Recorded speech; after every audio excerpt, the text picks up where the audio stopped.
Всем привет! Меня зовут Дмитрий Савченко, и я представляю исследовательский центр «Цифровое сознание». Мы изготавливаем цифровых консультантов-продавцов, которые умеют общаться с человеком, понимать человеческую речь. Они могут выполнять функции консультирования, продажи, обучения и могут играть. Здесь вы видите прототип в виде робота. Это действующий прототип консультанта-продавца в номере отеля. Он может принимать заказы, взаимодействовать с CRM-системой.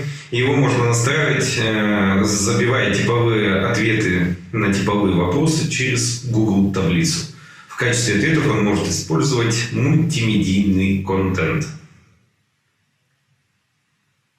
Здесь вы видите приложение, которое подключается через Google Ассистент. Мы его делали для Центрального банка России. Это вариант опроса населения с целью выбрать новый вид рубля. Вначале мы запускаем, просто говорим: «Эй, Google, запусти приложение такое-то». Мгновенно мы оказываемся внутри приложения, не надо ничего скачивать. Потом мы выбираем голосом или нажатием на кнопку «Вариант», выбираем второй вариант. Нам показывает цветовую гамму, мы выбираем цвет, и все, опрос закончен. Еще раз говорю, ничего скачивать не надо. Вы моментально получаете действие и оказываетесь в приложении. То, как это эффективно можно использовать, нам показала компания Nike в 2019 году. Они разработали рекламную кампанию, и во время трансляции матча по баскетболу в перерыве они показали кроссовки и сказали: хотите такие же? Скажите: эй, Google, попроси Nike дать мне такие же кроссовки. И за 5 минут на 5 миллионов долларов распродали кроссовок. Все. Коротко, мгновенно захотелось, попросил Google, купил. Российский рынок. Яндекс.Алиса. Аудитория 4 миллиона человек, которые ежемесячно общаются с ней голосом. Все крупные компании, банки, страховые компании уже имеют своих ассистентов и присутствуют в Яндекс.Алисе. Мелкий бизнес не отстает, и каждый день у нас появляются новые навыки Алисы. Рассмотрим рынок аппаратных устройств, чья единственная функция – это общаться с человеком голосом. Тенденция мирового рынка каждый год растет в 2,5 раза. И с 2019 года к этой гонке присоединился Китай. По прогнозам, в ближайшие 2 года количество устройств в мире уже будет около 1 миллиарда девайсов.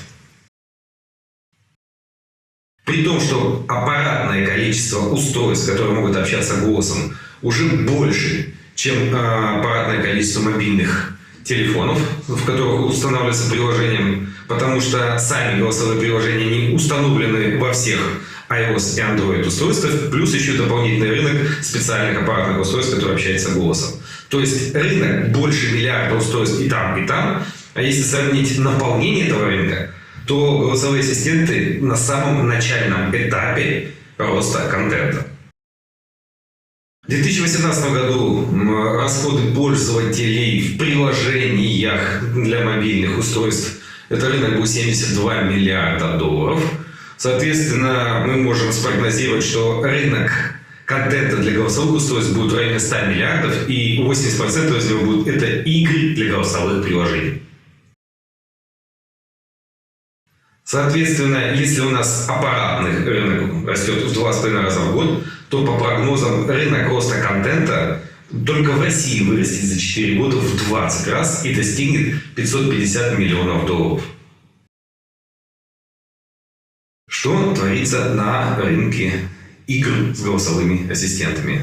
Нолан Бушнелл, основатель компании Atari, человек, который входит в пятерку тех, кто изменил Америку, он с 2019 года делает игры для Amazon Alexa.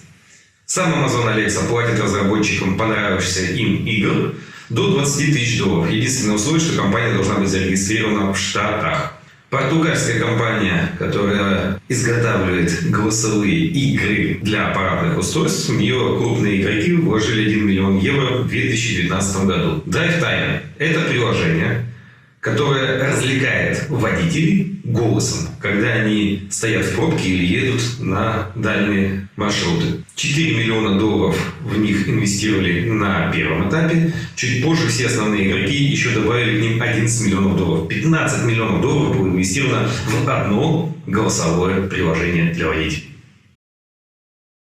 Мы провели небольшое исследование, мы сделали консультанта, опубликовали его на Google Ассистенте. При 0 вложений на рекламу он пообщался с 33 тысячами человек. Он консультировал в нашем проекте и играл в небольшие игры типа «Угадай число». Далее мы сделали шуточный психологический тест, опубликовали его в Яндекс.Алисе. За одну неделю в него поиграло 3000 человек. Мы его опубликовали в конце ноября. Сейчас у нас конец января, и уже 20 тысяч человек поиграло в эту игру. 0 рублей на рекламу. Мы пошли дальше и сделали интерактивный аудиоспектакль. Это аудиоспектакль с множеством ветвлений и вариаций событий. То есть каждый раз играя, мы участвуем в совершенно новой игре с различными концовками и тем, как идет сюжет. В ключевых точках игрок голосом выбирает, как дальше будет развиваться сюжет. Игра опубликована, можете поиграться сами. За 2019 год мы победили в первом хакатоне Google Ассистента для разработчиков приложений голосовых. Мы создали прототип голосового эмоционального ассистента, истеричку, которая умеет обижаться, и пока ты с ней не извинишься, она с тобой не общается, не идет дальше. Следом был конкурс Яндекс.Алисы, на котором мы представили нашу игру «Киборги. Воля и справедливость» и заняли призовое место. Всероссийский конкурс «Цифровой прорыв» – это самый масштабный конкурс.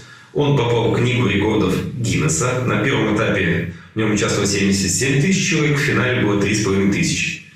В полуфинале мы представили голосового ассистента, помощника сайта госуслуг. В финале опросник для Центробанка, о котором я рассказывал ранее. Как победителей цифрового прорыва нас пригласили, и мы прошли преакселератор «Россия – страна возможностей». Нас, как экспертов, приглашают на международную конференцию по разговорному искусственному интеллекту. Мы выступаем в одном ряду с специалистами Сбербанка, Мегафона, МТС и так далее. Федеральный университет утвердил темы дипломных работ. Один студент со своей работы получил финансирование и грант на развитие интерактивной голосовой игры «Безопасность детей в сети интернет». Нашу наработку пошла экспертную оценку положительную, и нам дали грант на разработку приложения «Цифровой ассистент преподавателя». Российская венчурная компания уже предварительно нас отобрали, экспертную оценку положительную дали. На стадии сейчас выходим на договор, при котором дают 150 миллионов рублей при условии 30% софинансирования. Нас приглашали, оплачивали участие на международной выставке по игровой индустрии как разработчика игр в Амстердаме в 2020 году. Ну и сейчас мы нацелены делать первые продажи.